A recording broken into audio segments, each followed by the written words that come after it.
સ્વાધ્યાયના છઠ્ઠા દાખલાની અંદર આપણે 3 કેપેસિટર આપ્યા છે C1 C2 C3. દરેક કેપેસિટન્સનું મૂલ્ય 9 pF છે. આ ત્રણેય કેપેસિટરને શ્રેણીમાં જોડેલા છે. એની સાથે 120 વોલ્ટનો સપ્લાય આપ્યો છે. બે ભાગમાં જવાબ પૂછ્યા છે, બે પ્રશ્ન પૂછ્યા છે. એક, આ પરિપથનું સમતુલ્ય કેપેસિટન્સ, અને બીજું, આ દરેક કેપેસિટરના વિદ્યુત સ્થિતિમાનનો તફાવત. બે બાબતો પૂછી છે. પહેલી બાબત માટે એકદમ સિમ્પલ વસ્તુ, જો આપણે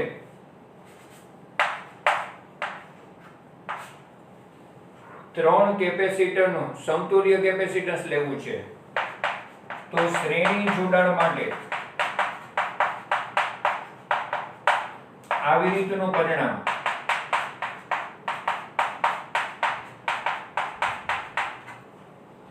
શ્રેણી જોડાણમાં સમતુલ્ય કેપેસિટન્સનું સૂત્ર અવરોધોના સમાંતર જોડાણ જેવું.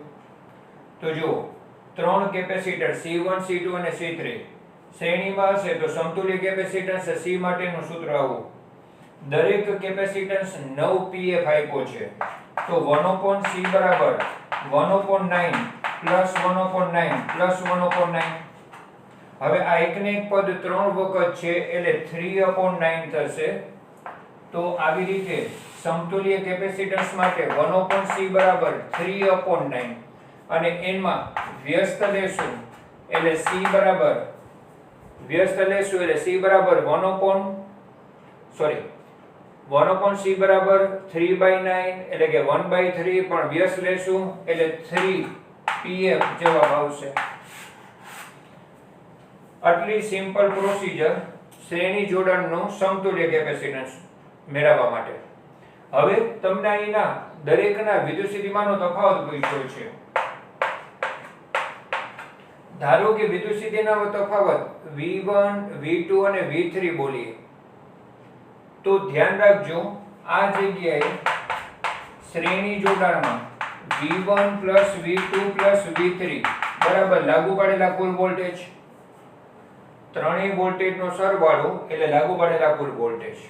પણ ધ્યાન રાખજો, એક ખૂબ જ અગત્યનું સ્ટેપ, ત્રણેય કેપેસિટન્સ સરખા છે એટલે ત્રણેય કેપેસિટન્સ સરખા હોવાથી ત્રણેયના વોલ્ટેજ પણ સરખા હશે. જો કેપેસિટન્સ જુદા જુદા હોય તો વિદ્યુત સ્થિતિમાનના તફાવત જુદા જુદા થાય. જુઓ, અહીંયા શ્રેણી જોડાણમાં દરેક પરનો વિદ્યુતભાર Q તો સમાન જ થશે. દરેક પરનો વિદ્યુતભાર Q તો સમાન જ થશે ને. બેઝિક સૂત્ર આપણે લેવા જઈએ ને તો C બરાબર Q/V ઉપરથી V બરાબર Q/C, કેપેસિટન્સના સૂત્ર ઉપરથી V બરાબર Q/C. હવે શ્રેણી જોડાણમાં Q તો સમાન જ હોય, અહીંયા C પણ સમાન છે. હવે આ બે સમાન હોય તો વિદ્યુત સ્થિતિમાનનો તફાવત V પણ દરેક માટે સમાન થાય. એટલે આ જગ્યાએ શોર્ટકટ એવું થઈ શકશે, સમાન કેપેસિટન્સ હોવાથી, જો ધ્યાન રાખજો, આપણે જે કન્ડિશન છે એટલે એ સમાન C હોવાથી V1 બરાબર V2 બરાબર V3 બરાબર V ડેશ લઈ લે. જો સમાન કેપેસિટન્સ હોવાથી દરેક વોલ્ટેજ V ડેશ વડે દર્શાવી દે તો આ દરેક વોલ્ટેજ V ડેશ વત્તા V ડેશ વત્તા V ડેશ થશે. 3V ડેશ બરાબર V ડેશ બરાબર V/3, એટલે કે કુલ વોલ્ટેજનો ત્રીજો ભાગ દરેક પાસે હશે, V/3 અને V/3. એમાં કુલ વોલ્ટેજ 120 વોલ્ટ છે, એને ભાગ્યા 3 એટલે દરેકના વિદ્યુત સ્થિતિમાનનો તફાવત 40 વોલ્ટ થશે. હવે ખૂબ જ અગત્યની એક વધારાની વાત કરું. ટેક્સ્ટબુકનો દાખલો તો પૂરો કે જેમાં આપણે શ્રેણી જોડાણમાં સમતુલ્ય કેપેસિટન્સનું સૂત્ર વાપર્યું, કુલ વોલ્ટેજ લાગુ પડેલા વોલ્ટેજનો સરવાળો, પણ વોલ્ટેજ સરખા હોવાથી આવી પ્રોસીજરથી દરેક વોલ્ટેજ 40 વોલ્ટ થશે. 40 વત્તા 40 થઈને ટોટલ 120 વોલ્ટ થશે. પણ જો કેપેસિટન્સ જુદા હોય તો શું કરવાનું? તો ધ્યાન રાખજો, નોંધ તરીકે એક સ્ટેપ કહું તમને. આ સ્ટેપમાં q/c1 plus q/c2 plus q/c3 બરાબર v. તમારે એવું કરવું પડે કે પહેલા કુલ વિદ્યુતભાર q ગણવો પડે. કુલ વિદ્યુતભાર q ગણી લ્યો ને કે જે દરેકમાં સરખો છે. કુલ વિદ્યુતભાર ગણવા શું કરવાનું? આ મેં નોંધ તરીકે સ્ટેપ સ્ટાર્ટ કર્યા ને એ અગાઉ કરાવેલા છે. આમાંથી q કોમન નીકળીએ તો 1/c1 1/c2 1/c3 એટલે 1/c થાય. એમાંથી c સામે જાય તો અગાઉ મેં કીધું છે એ સ્ટેપ હું ડાયરેક્ટ કહું ને તમને તો q બરાબર cv, જ્યાં c એટલે શું છે? શ્રેણી જોડાણનો કુલ કેપેસિટન્સ. v એટલે શું છે? કુલ વોલ્ટેજ. તમને ભારપૂર્વક આની પહેલા એક પ્રશ્નમાં કીધેલું છે કે જ્યારે શ્રેણીમાં દરેક કેપેસિટર પરનો વિદ્યુતભાર ગણવો હોય ને ત્યારે કુલ કેપેસિટન્સ સાથે કુલ વોલ્ટેજ ગુણાવી દેવાનો. શ્રેણી જોડાણના કુલ કેપેસિટન્સ સાથે કુલ વોલ્ટેજ ગુણાવવાનો. આપણે એક અગાઉ ઉદાહરણ કર્યું છે ને એમાં 3 કેપેસિટરના શ્રેણી જોડાણનો સમતુલ્ય c' હતો તો આપણે c' * v લઈને દરેક પરનો વિદ્યુતભાર q ગણ્યો હતો. હવે આ રીતના તમારે જો કેપેસિટન્સ જુદા હોય તો પહેલા કુલ કેપેસિટન્સ જે મળશે ને અહીંયાથી આ જ પ્રોસિજરથી તમને કુલ કેપેસિટન્સ તો મળી જ જશે નો ડાઉટ. આ જુદા જુદા હશે એટલે ગાણિતિક પ્રક્રિયા કરીને કુલ કેપેસિટન્સ કંઈક જુદું હોય. કુલ કેપેસિટન્સ કુલ વોલ્ટેજ પરથી દરેક પરનો વિદ્યુતભાર મળી જાય. દરેક પરના વિદ્યુતભાર મળ્યા પછી આપણે આ સૂત્ર લાગુ પાડવું પડે. v1 ગણવા q/c1, v2 ગણવા q/c2 અને v3 ગણવા q/c3. જે નોંધ મેં તમને કીધી એવા ફેરફાર સાથે પ્રશ્ન આવે ત્યારે દરેકના વોલ્ટેજ ગણવા માટે શું કરવું પડે એ મેં ચર્ચા કરી છે.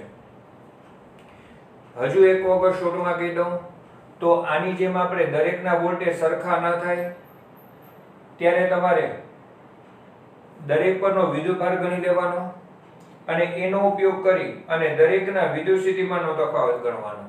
આવી એક વધારાની ચર્ચા સાથે આ દાખલો ધ્યાનમાં રાખજો.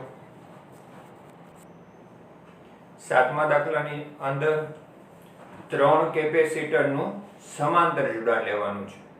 જો આગલામાં આપણે શ્રેણી જોડાણની વાત કરી, અહીંયા સમાંતર જોડાણ. વળી પાછું બે પાર્ટમાં પ્રશ્ન છે. પહેલા પાર્ટની અંદર સમતુલ્ય કેપેસિટન્સ અને અહીંયા બીજા પાર્ટની અંદર દરેક કેપેસિટર પરનો વિદ્યુતભાર ગણવાનો છે. ફરી એકદમ સરળ દાખલો છે. જો સમાંતર જોડાણ છે એટલે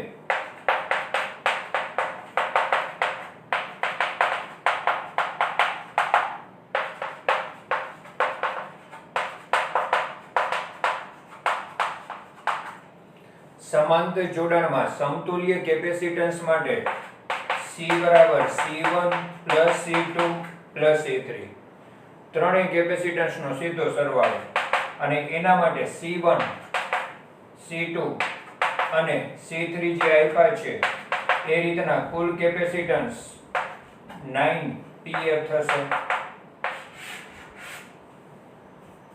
વળી ધ્યાન આપજો, સમાંતર જોડાણમાં દરેક કેપેસિટર માટેના વિદ્યુત સ્થિતિમાનનો તફાવત V સરખો થાય. બરાબર. શ્રેણી જોડાણ અને સમાંતર જોડાણની લાક્ષણિકતા ખાસિયત આપણે ભણી ગયા. સમાંતર જોડાણમાં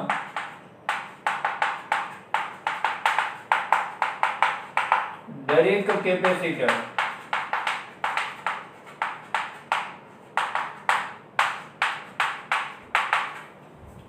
એના માટે વિદ્યુત સ્થિતિમાનનો તફાવત V સરખો થાય.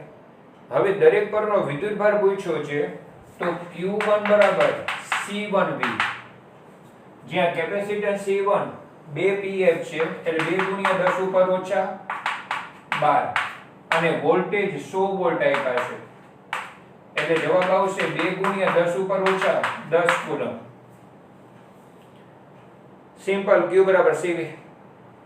આમાં પણ Q2 બરાબર C2V, જે 3 × 10 ઉપર ઓછા 12 સાથે 100 ગુણાકારમાં. ત્રીજું Q3 બરાબર C3V, જેમાં કેપેસિટન્સ 4pf છે એની સાથે વોલ્ટેજ શો થયું 4 ગુણ્યા 10 ઉપર ઓછા 10 કુલમ. તો આ રીતના દરેક પરનો વિદ્યુત ભાર ગણી લીધો. જો કુલ વિદ્યુત ભાર પૂછ્યો હોય તો તમે આ ત્રણે ત્રણનો સરવાળો કરી શકો. જો તંત્ર પર જમા થયેલો કુલ વિદ્યુત ભાર પૂછ્યો હોય તો. અત્યારે દરેક કેપેસિટર પરનો વિદ્યુત ભાર પૂછ્યો છે એટલે ત્રણેય અલગ અલગ આવા સિમ્પલ સૂત્રથી ગણી શકાશે. જો આ દાખલામાં તો ખૂબ જ ટૂંકમાં એક નાનકડી માહિતી ગણવાની છે, પણ આના પછીનો દાખલો છે ને એ આ જ સિચ્યુએશનને આગળ વધારતો છે. અત્યારે કેપેસિટરની બે પ્લેટ વચ્ચે હવા હોય ત્યારે પ્લેટોનું ક્ષેત્રફળ આપેલું છે, બે પ્લેટ વચ્ચેનું અંતર આપ્યું છે, કેપેસિટન્સ ગણવાનું છે. પછી જો આટલા વોલ્ટેજ લાગુ પાડીએ તો પ્લેટ પરનો વિદ્યુતભાર ગણવાનો છે. પણ જો કેપેસિટન્સ અને પ્લેટ પરનો વિદ્યુતભાર ગણવાનો છે જ્યારે બે પ્લેટ વચ્ચે હવા હોય ત્યારે. પણ આના પછીના દાખલામાં આ જ આંકડાઓ ફરીથી લેવાના છે. રકમમાં પણ એવી રીતે આપ્યું છે કે આગલા 2.8 માં દાખલા 2.8 માં દર્શાવેલા કેપેસિટરમાં એમ કરીને આગળ દાખલો આવશે. એટલે ખરેખર 8મો અને 9મો દાખલો બે કન્ટિન્યુટીમાં છે. અત્યારે આની વાત પૂરી કરીએ ને તો જો પહેલા બે પ્લેટ વચ્ચે હવા હોય ત્યારે કેપેસિટન્સ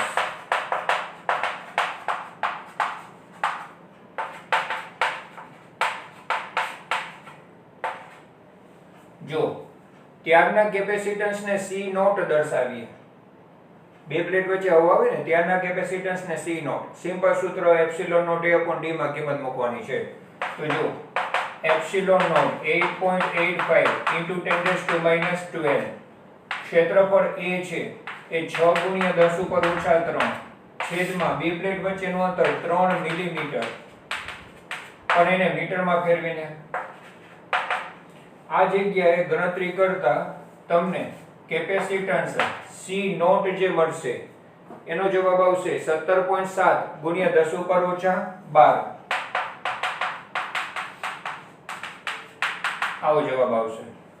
10⁻³ કેન્સલ થશે, આ 3 કેન્સલ થશે એટલે અહીંયા 2 આવશે, આની સાથે 2 ગુણાશે એટલે આંકડો આવશે.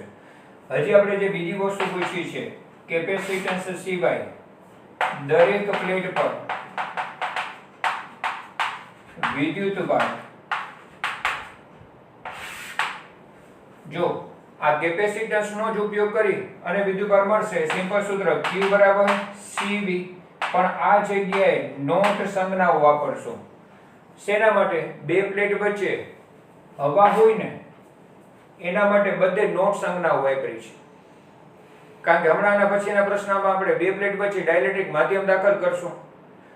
આ જ આંકડાઓનો ત્યારે ઉપયોગ કરશો કે કેપેસિટન્સ 17.7 ગુણ્યા 10 ઉપર ઓછા 12 છે તો વિદ્યુતભાર 17.7 ગુણ્યા 10 ઉપર ઓછા 12 ને વોલ્ટેજ V0 સાથે ગુણાવતા 100 ગુણાવશો તો 17.7 ગુણ્યા 10 ઉપર ઓછા 10 કુલમ થશે. આ 0 અહીંયા કેન્સલ થશે એટલે 10 ઉપર ઓછા 10 કુલમ થશે. જો આ દાખલાની અંદર તો સિમ્પલ આપણે કેપેસિટન્સનું સૂત્ર અને Q = CV માં કિંમત મૂકી બે પ્લેટ વચ્ચે હવા હોય ત્યારનું કેપેસિટન્સ અને વિદ્યુતભાર ગણ્યા. હજી આ સિચ્યુએશન આગળ વધારીએ. જો આગલા દાખલાની જ સિચ્યુએશન પહેલા તો બે પ્લેટ વચ્ચેનું અંતર, પ્લેટનું ક્ષેત્રફળ એ બધું એને જ. પણ હવે એ કેપેસિટરમાં 3 મિલીમીટર જાડાઈની માઇકા એક અવાહક દ્રવ્ય છે તેની શીટ દાખલ કરવામાં આવે છે. હવે તમે જો બે પ્લેટ વચ્ચેનું અંતર 3 મિલીમીટર છે, અવાહક દ્રવ્ય દાખલ કરીએ છીએ એની જાડાઈ 3 મિલીમીટર છે. એનો મતલબ છે કે બે પ્લેટ વચ્ચેના સંપૂર્ણ વિસ્તારમાં ડાઇલેક્ટ્રિક દાખલ કરીએ છીએ, પણ બે અલગ અલગ રીતે. એક વોલ્ટેજ સપ્લાય જોડેલો હોય, જોજો કેપેસિટર સાથે બેટરી જોડેલી હોય અને ઓલું ડાઇલેક્ટ્રિક માધ્યમ દાખલ કરીએ તો બીજી વખત વોલ્ટેજ સપ્લાય દૂર કર્યા બાદ ડાઇલેક્ટ્રિક માધ્યમ દાખલ કરીએ તો આ બેમાં ફેર પડશે. શું ફેર પડશે એ ચર્ચા અગત્યની, એ આપણે પહેલા આંકડાકીય પ્રોસિજર કરશું, પછી નોંધ તરીકે એક અગત્યનું ટેબલ પણ કરશું. અત્યારે જુઓ વોલ્ટેજ સપ્લાય જોડેલો હોય ત્યારે ડાઇલેક્ટ્રિક માધ્યમ દાખલ કરતા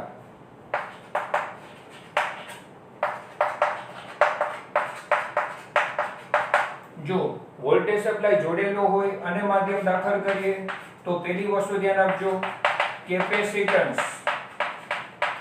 નવું કેપેસિટન્સ C પહેલાના કેપેસિટન્સ કરતા k ગણું થશે. થિયરીમાં ભણી ગયા કે કેપેસિટરની બે પ્લેટ વચ્ચેના સંપૂર્ણ વિસ્તારમાં ડાઇલેક્ટ્રિક માધ્યમ દાખલ કરીએ ને તો કેપેસિટન્સ k ગણું થાય. તો જુઓ C બરાબર k આપ્યા છે 6, C નોટ આપણે ગણ્યા 17.7 ગુણ્યા 10 ઉપર ઓછા 12 અને એ રીતે કેપેસિટન્સનો જવાબ આવશે ફેરેડ એકમમાં, કારણ કે આપણે પાઇકોફેરેડ ને ફેરેડમાં ફેરવેલું હોય, અથવા તો 10⁻12 કાઢી નાખો તો પાઇકોફેરેડમાં લખી શકાય. ઇમ્પોર્ટન્ટ વસ્તુ કે જે કેપેસિટન્સ છે ને પહેલાના કેપેસિટન્સ કરતા k ગણો અને k ડાઇલેક્ટ્રિક અચળાંક આપ્યો છે 6. બીજું ધ્યાન રાખજો, ખૂબ જ અગત્યની વાત,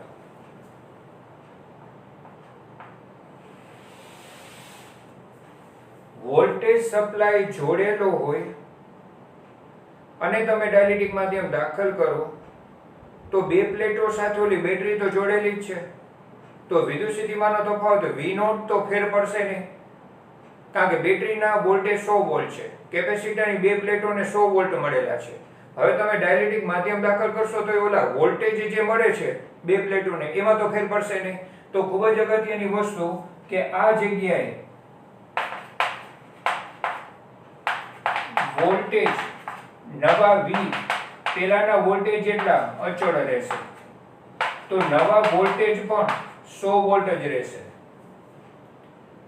પણ ખૂબ જ અગત્યની વાત, જો ફરી પાછું આપણે જે નવી વાત કરવા જઈએ છીએ એમાં વિદ્યુત ભારની ચર્ચા, પણ એમાં એવું થશે આપણી પાસે બેઝિક સૂત્ર છે Q બરાબર CV,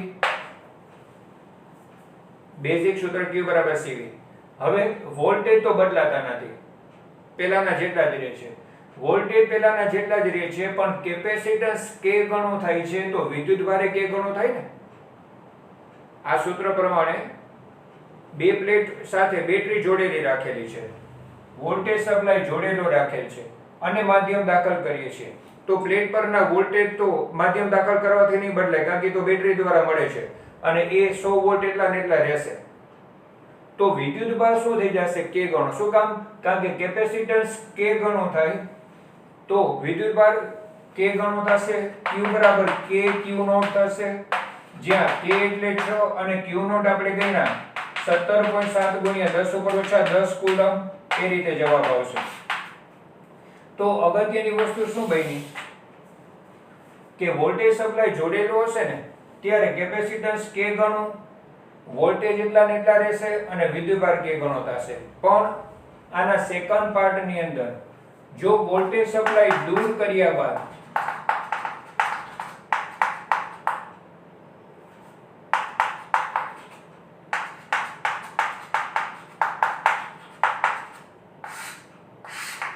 જો વોલ્ટેજ સપ્લાય જોડેલો હોય એની બદલે વોલ્ટેજ સપ્લાય દૂર કર્યા બાદ માધ્યમ દાખલ કરતા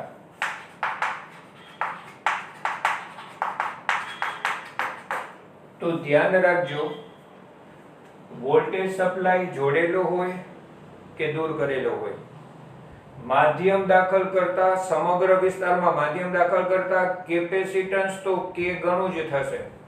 એટલે આના પહેલા પાર્ટની અંદર આ સ્ટેપ રિપીટ થશે. બી વિભાગમાં પહેલો મુદ્દો રિપીટ થશે કે ભાઈ કેપેસિટન્સ તો k ગણો થશે. એ તમે બેટરી જોડેલી રાખી હોય અને માધ્યમ દાખલ કરો કે બેટરીથી જુદું કર્યા બાદ કેપેસિટરની બે પ્લેટ વચ્ચે માધ્યમ દાખલ કરો, જો સંપૂર્ણ વિસ્તારમાં માધ્યમ દાખલ કરેલું હોય તો કેપેસિટન્સ k ગણો થશે, બેયમાં કોમન. પણ અહીંયા બીજી એક ફેર પડશે, તમે કેપેસિટર છે એને બેટરીથી જુદું કરી નાખ્યું છે, માધ્યમ દાખલ કર્યું, પ્લેટ પરનો વિદ્યુત ભાર અચળ રહેશે, કારણ કે તમે બેટરી દૂર કરી નાખી. એટલે હવે નવો વધારાનો વિદ્યુતભારમાં ફેરફાર તો થઈ શકવાનો સોર્સ જ નથી, બેટરી જોડેલી નથી, બેટરી દૂર કરી નાખી છે. તો આ જગ્યાએ પહેલો વિભાગ કેપેસિટન્સ C k ગણો થાય એના સ્ટેપ હું રિપીટ નથી કરતો. પણ નવી વસ્તુ વિદ્યુતભાર Q છે એ પેલાના જેટલા જ રહેશે અચળ. વિદ્યુતભાર Q પેલાના જેટલું જ રહેશે, કારણ કે હવે બેટરી જોડેલી નથી. તમે માધ્યમ દાખલ કરો છો તો વિદ્યુતભારના ફેરફાર થવા માટે સોર્સ જ નથી, તો વિદ્યુતભાર અચળ રહેશે. પણ હવે શું થશે ખબર છે? આમાંથી V ને સૂત્રનો કરતા બનાવશો ને તો V બરાબર Q/C. કેપેસિટન્સ K ગણો થાય છે એટલે વિદ્યુત સ્થિતિમાનનો તફાવત K માં ભાગનો થશે. બરાબર ધ્યાન આપજો. તો આ જગ્યાએ વોલ્ટેજ નવા V પેલાના વોલ્ટેજ કરતા K માં ભાગનો થશે. પેલાના વોલ્ટેજ 100 છે તો એના છેદમાં K એટલા વોલ્ટેજ થશે. તો ખૂબ જ અગત્યની વસ્તુ આપણે જે ચર્ચા કરી, જે હમણાં ટેબલ તરીકે પણ આપણે એક તારણ લઈ લેશું, જે તમને શોર્ટ ક્વેશ્ચનમાં એન્ટ્રન્સ એક્ઝામના પ્રશ્નોમાં પણ કામ આવશે. આ જે ચર્ચાને હમણાં હું ફરીથી કહું છું એક ટેબલના ફોર્મેટમાં. MCQ માટે ઉપયોગી એવી ખૂબ જ અગત્યની ચર્ચા. નોંધ તરીકે, બે પ્લેટો વચ્ચે સમગ્ર વિસ્તારમાં ડાઇલેક્ટ્રિક માધ્યમ દાખલ કરીએ બે રીતે. બેટરી જોડી રાખવામાં આવે અને માધ્યમ દાખલ કરીએ, અથવા બેટરી દૂર કર્યા બાદ માધ્યમ દાખલ કરીએ. હમણાં દાખલામાં કામ કર્યું હોય એ જ રિપીટ કરીએ છીએ.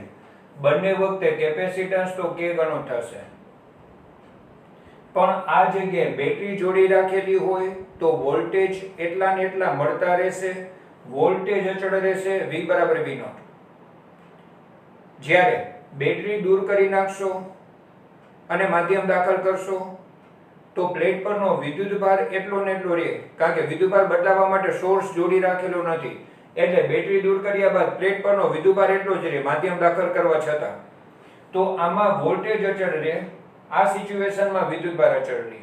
બીજું, આ સૂત્ર પ્રમાણે કેપેસિટન્સ K ગણું થાય છે તો વિદ્યુતભાર K ગણો થશે, સમપ્રમાણમાં છે. કેપેસિટન્સ K ગણો થશે ને તો વિદ્યુતભાર પણ K ગણો થશે. જ્યારે આ સિચ્યુએશનમાં આ સૂત્ર આધારિત આપણે વાત કરીએ ને તો કેપેસિટન્સ K ગણો થાય તો વિદ્યુત સ્થિતિમાનનો તફાવત K માં ભાગનો થાય, કારણ કે વ્યસ્ત પ્રમાણમાં છે.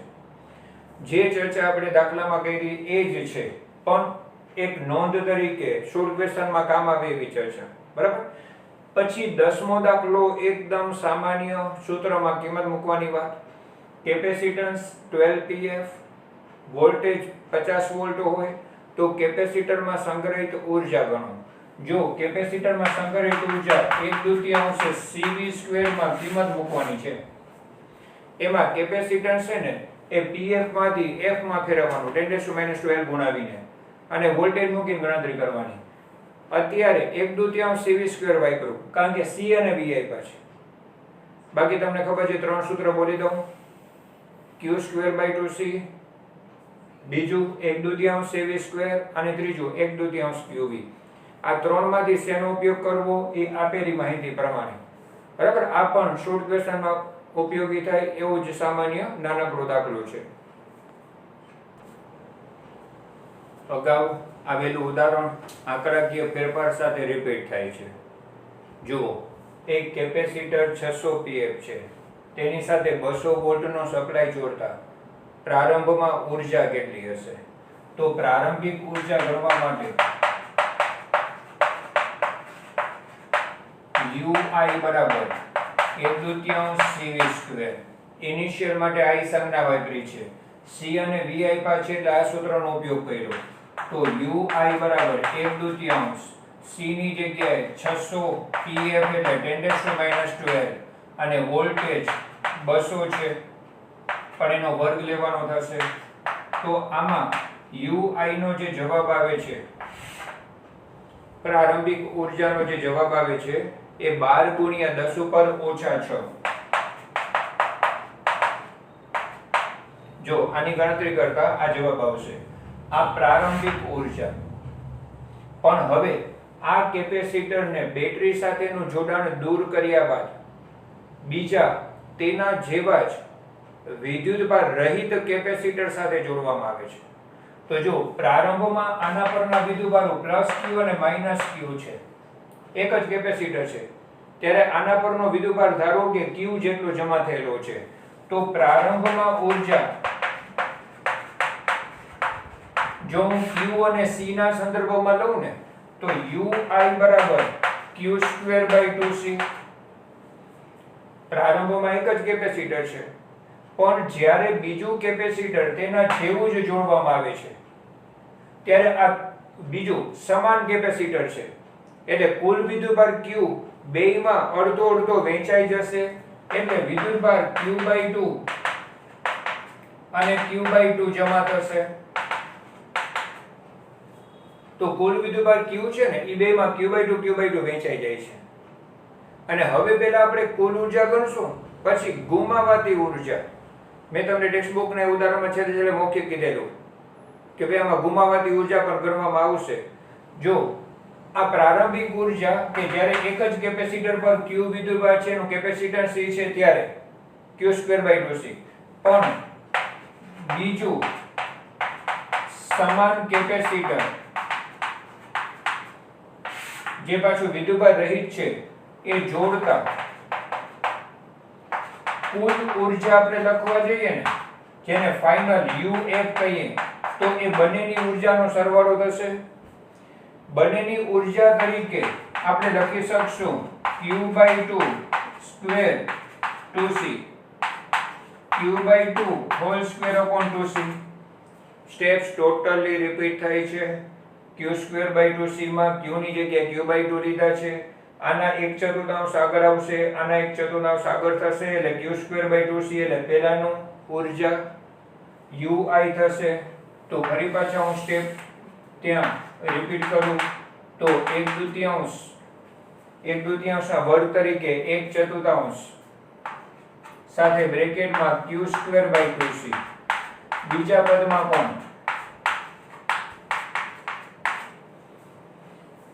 હવે Q²/2C સમીકરણ 1 અહીંયા મૂકશું